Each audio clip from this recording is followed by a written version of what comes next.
Gjëra thuan në raport me njeriu kur vjen në ekran. Fjala vjen, ti je me temperaturë vërtet? Po, jam me temperaturë.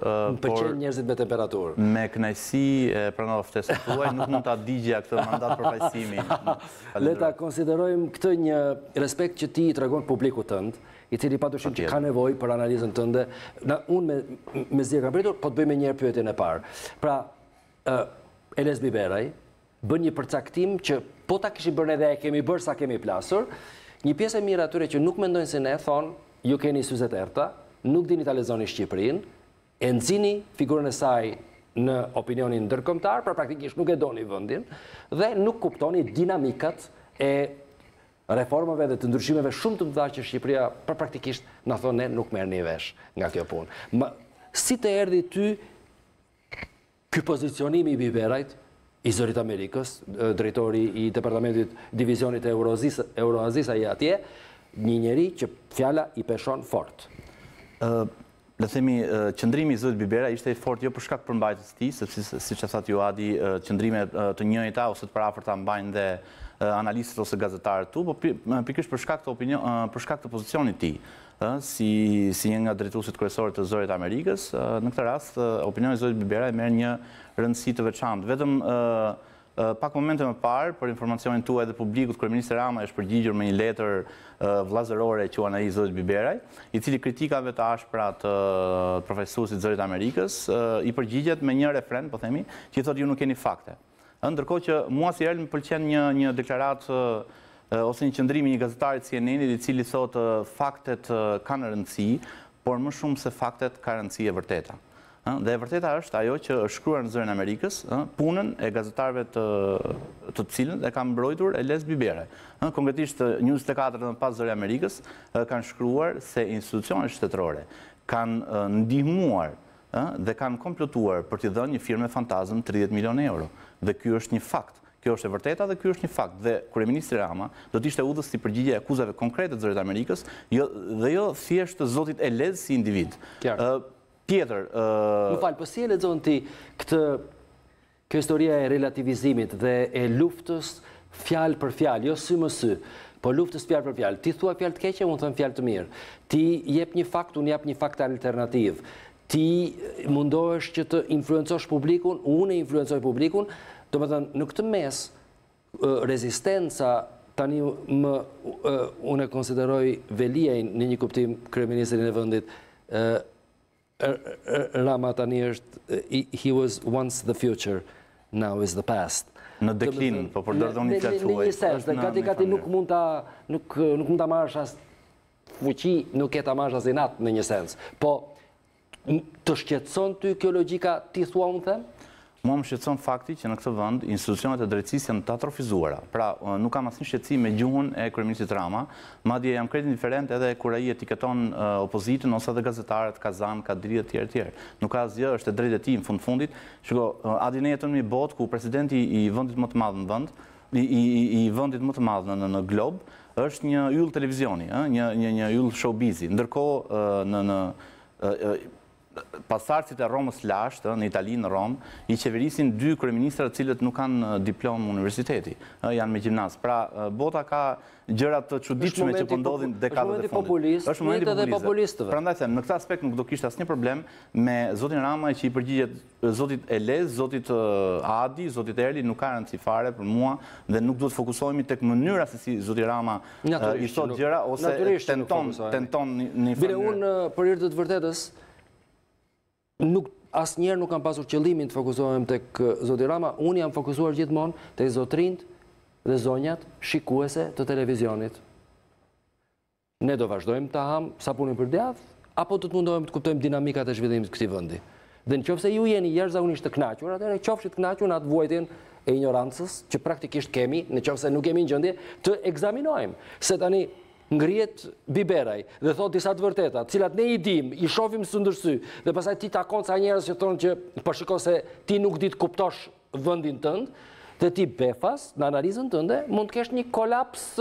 Njerëzit që ti mund të kesh takuar, mund të kenë interesa, dhe këtu nuk përshtohet që një pjesë edhe popullsisë, po doni, janë militant partije. Në një farë mënyrë mund të jetë me tesër, mund të jetë pa tesër, por mund të jetë militant partije dhe janë të verbër dhe i shohin politikanët njësoj si të shohim në yjet e futbollit. Pra, bëjnë tifozllëk për Messin ose për Ronaldo, ndërkohë që presupozohet një njeri, një votues normal, votën e tij duhet ta ketë fluide. Pra, duhet të japi votën asaj partie ose atij lideri për cilën ai mendon që mund ndryshojë cilësisht jetën e tij. Fatkeqësisht në Shqipëri ne kemi parë edhe nga historiku zgjedhjeve që ka njerëz që mbushin moshën e votimit 18 vjeç dhe vdesin, ndrojnë jetë duke votuar vetëm një parti politike. Kështu që do të dua të ndaloj pak në këtë historinë nuk e fakte. Historia nuk e fakte, disi më duket nuk më kap dot. Jo nuk e fakte, po s'më kap dot. Nuk më kap dot zyrtarisht. Nuk më kap dot duke vjedhur. Nuk të kap dot me një dokument. Dhe jo vetëm të mburon arbitri, po gazetaria investigative në këtë vend, si më thon, nuk u zhvillua kurrë për të keqen e saj, le të themi, ose kjo historia me interesat e pronarëve të medias, marrëdhënia jashtëzakonisht e smur që qeverisja në përgjithësi ka me njerëz të caktuar me individ eksponent caktuar të medias shqiptare. Kjo është një realitet sa me të drejtë do të duhet, unë për veten time jam turpëruar që zoti Biberaj, një figurë trime në rastin konkret, se artikuluese po, gazetareske nuk diskutohet, po njëri bën një skanim të këtij momenti të Shqipërisë, pavarësisht apo jo, përgjigjja nuk ka fare rëndësi. Merret përgjigjen dhe jam dakord. Jo, në këtë mea culpa jam dhe unë gati të bashkohem për rolin e medias, madje jo thjesht për kritika ndaj kryeministit Rama, por edhe për një çështje të njohur botërisht siç është kanabizimi i Shqipërisë. Gjatë 3 viteve të fundit ke më shumë reportazhe nga mediat huaja, se sa reportazhe investigative nga mediat shqiptare. Qeverisja shqiptare akoma nuk e ka pranuar që Shqipëria bëri një kanabizim të organizuar të vendit, ose të dalë jashtë kontrollit. Për çfarë rëndësi ka kanabizim territorial?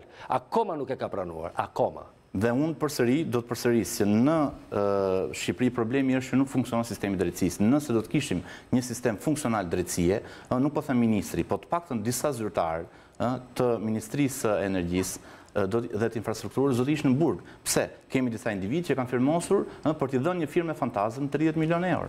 Ndërkohë që Zëri i Amerikës gjithashtu, se mund të vazhdoj, ka publikuar fakte që shefi i kabinetit kryeministit Rama ka marrë drejtorin e burgjeve në telefon dhe ka urdhëruar për të bërë emërime. Ndërkohë që ne kemi një ligj të shërbimit civil dhe konkurimet, punësimet administrat duhet të bëhen me konkurse.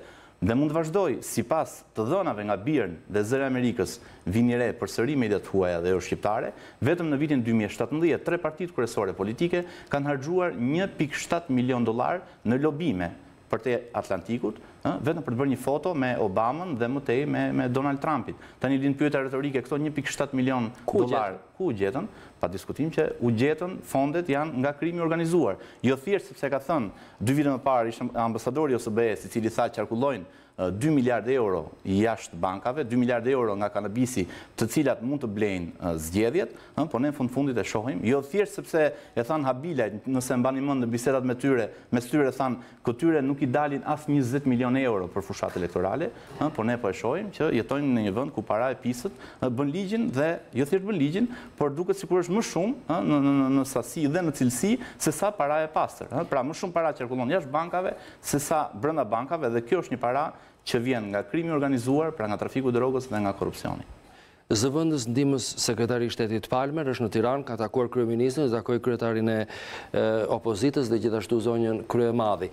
Po, a nuk është bërë në një kuptim, nuk e dim çfarë është thënë, dhe madje mua nuk e di pse më vjen për të qeshur në raport me mënyrën se si formulohet ajo që është thënë, zakonisht. Si mund t'i thuhet një njeriu për shembull? Shut the fuck and go? Shut the fuck up and go? Se, domethënë, si mund t'ja argumentosh njeriu, ose çfarë i thuhet kryetarit opozitës? Si më thënë, merri mandatet futur prap? Apo çfarë i thuhet zonjës Kryemadhi? Zoti Palmer, pak javën parë, ka telefonuar zotin Basha dhe zonjën Kryemadhi, personalisht dhe i ka ftuar në një farë mënyre që të mos djegin mandatet, por kjo tashmë ka ndodhur. Kështu që unë nuk besoj që ardha e zotit Palmer në Tiranë do të fokusohet te djegja e mandateve. Gjithçka është sfida, po themi më e rëndë, më e vështirë dhe thellimi i krizës politike, që është mundësia që opozita të bojkotojë zgjedhjet. Kjo për mua është kriza, po themi, kryesore. Pse? Opozita në historinë, po themi, moderne pluraliste të Shqipërisë, në përgjithësi kanë qëndruar jashtë parlamentit. Me bojkote disa mujore, ndoshta edhe me raste, po themi, pa precedenta, si grupi parlamentari i Partisë Socialiste që u fut në grevurie poshtë zyrës së kryeministrisë. Në këtë kuptim, nga pikpamja formale, parlamenti mund të funksionojë edhe 2 vite tjera pa opozitën, pra me opozitën në rrugë dhe jo brenda sallës së seancave plenare, por për mua kriza do të kalonte në një nivel tjetër, në aspektin pejorativ të fjalës, nëse opozita vendos të mos marrë pjesë në zgjedhjet e 30 qershorit. Basha e tha prapë që nuk ka kompromis dhe nuk ka lëshim. Dhe natyrisht, Basha nuk është një lider pa probleme, jo vetëm në raport me Frymën, jo vetëm në raport me atë që për faksione presupozon si kryetar opozite, me problemet brenda partisë vet. Çfarë nuk është thënë e thuhet për të. Unë mendoj që është një nga rastet më të jashtëzakonshme nga pikpamja e marrëdhënieve publike e të profilit të një politikani, kur njerëzit e rrëzojnë kryeministrin, por nuk e ngrën dot në një kuptim në nivele alternative konkurruese kundër figurën e tij.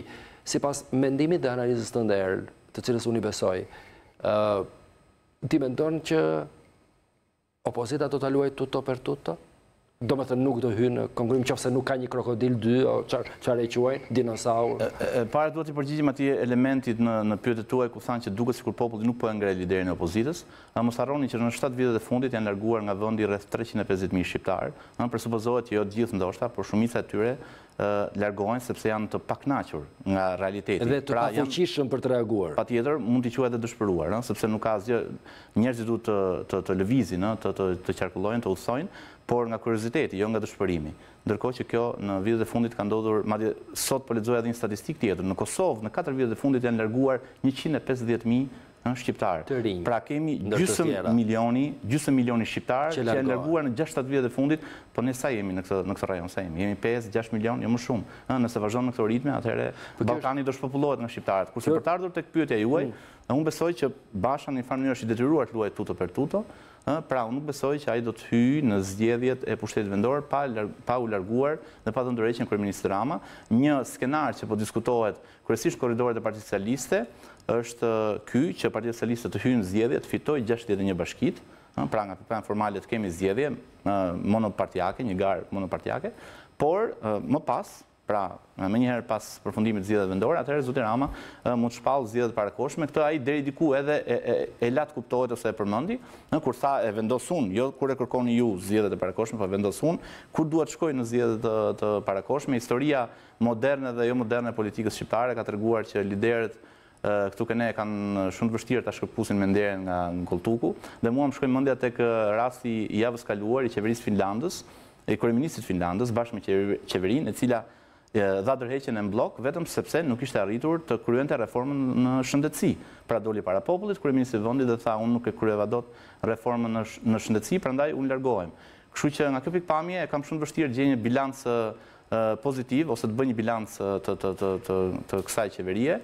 Por nga ana tjetër edhe opozitën, edhe tek opozita shoh mja probleme kryesisht organizative të brendshme, por mendoj gjithsesi mbetet për tu verifikuar. Në fundit unë kujtoj që zoti Basha e mundi ashtu si e mundi zotin Rama në vitin 2011 në garën për kryetar bashkie, dhe vetëm 2 vite më pas, në vitin 2013, zoti Rama dhe koalicioni i tij fitoi ato 1 milion votat ose shuplakat e famshme. Kështu që pavarësisht se në zgjedhjet e vitit 2017 diferenca midis dy partive kryesore është 310.000 vota, nuk është çudi që për 2 ose 3 vite kjo situatë përmbyset, edhe për shkak sepse LSI-ja tashmë është rreshtuar pro opozitës dhe jo në mazhorancë. Pyetja e fundit. Në gjithë të ngjarje, në gjithë këtë panteon figurash të çuditshme, shpesh të përçudnuara, një pjesë prej tyre me një ego të pakontrolluar, padyshim një pjesë, le të themi, arin të gënjejnë vështrimin e mjegullt analitik të njerëzve të zakonshëm në Shqipëri, cilët nuk janë aq të privilegjuar sa ty, sa të bësh një sintetizim të fakteve, të shohësh, të kontrollosh, të bisedosh, të flasësh, të gjesh një çik informacion të klasifikuar. Në këtë ngjarje më vjen, nuk e di pse, fizionomia e Visconti Cavalcanti ke Conti Monte Cristo. Pyetja ime është, po Veliaj? Veliaj me shumë mundësi është, po themi, e ardhmja e afërt e Partisë Socialiste. Unë mbaj mend një ish deputet i Partisë Demokratike tani i ndjer, nuk duhet e përmendemi, në vitin 2004, pra 15 vite më parë, më tha që Erion Velia do të jetë kryetar i Partisë Socialiste dhe kryeministri i vendit. Nuk e di, ndoshta kjo ishte shumë për kohën pak të ishte parakoshme, por në fakt gjitha gjasat janë që pasardhësi i Zotit Rama, në fund jemi gazetarë, nuk kemi asnjë kompleks ta themi dhe edhe po gabuam fundit, por me sa duket Velia do të jetë pasardhësi i Zotit Rama në krye të Partisë Socialiste. Nuk e di nëse Zoti Rama do të ishte i gatshëm të lëshonte pushtet menjëherë, pra Zotit Velia edhe të përpiqej me Zotin Velia kryetar që Partia Socialiste të konfirmonte një mandat të tretë, por unë e dyshoj këtë. Në fundit, siç e përmenda liderët tanë, nuk e kanë vështirë të largohen nga pushteti, por besoj që në të ardhmen mund të shohë një garë Velia i Basha. Dhe pavarësisht se ne shpeshherë mbajmë politikanë vjetër, i kemi ende në politikën tonë, duhet thënë që Zoti Rama dhe Zoti Basha në krahasim me dy paraardhësit e tyre që janë Zoti Nano dhe Zoti Berisha, le të themi një fjalë pozitive politikanët tani, pra nëse kanë ndonjë merit ta njerëz, është paktën kjo që dhe kanë zbutur konfliktin politiko-social në vend, sepse ju mbani mend me dy zotërinjtë e parë që unë përmenda, në emër të tyre njerëzit vriteshin. Megjithatë ne në përgjithësi reformat i bëjmë me shumë vonesë. Unë duhet t'ju kujtoj që ne kemi numrin 2 të shtetit, pra në krye të parlamentit, kemi njeri i cili ka qenë ministër i brendshëm i kohës së diktaturës.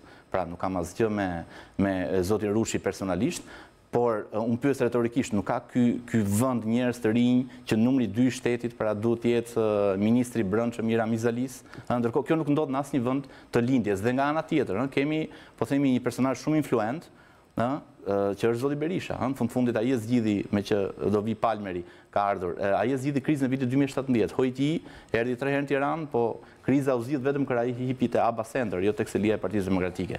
Pra nga një pikpamje është fatkeqësi për neve dhe për gjithë të shoqëri që e ka të vështirë të reformohet dhe mban në jetën aktive politikan kaq vjetër, thash nuk i hy fare, nuk kam asgjë personale me zonin e Rushi ose Berisha, ata do të gjykojë historia, por fakti që ne kemi ende në politikë aktive këta dy njerëz, tregon që ndoshta diçka nuk funksionon jo thjesht me politikën, por diçka më gjerë. Erl, ktheu gjithmonë në televizion. Me kënaqësi. Se ti megjithatë qëndron pak i tërhequr ashtu, gjithmonë duke u marrë me atë researchin edhe formulimit e lajmit në një tjetër mënyrë, domethënë, duke u larguar këtij sensi sipërfaqëson tonit në fakt për të vërtetës. Shumë faleminderit. Faleminderit. Të dashur televizionistë, mbas pak minuta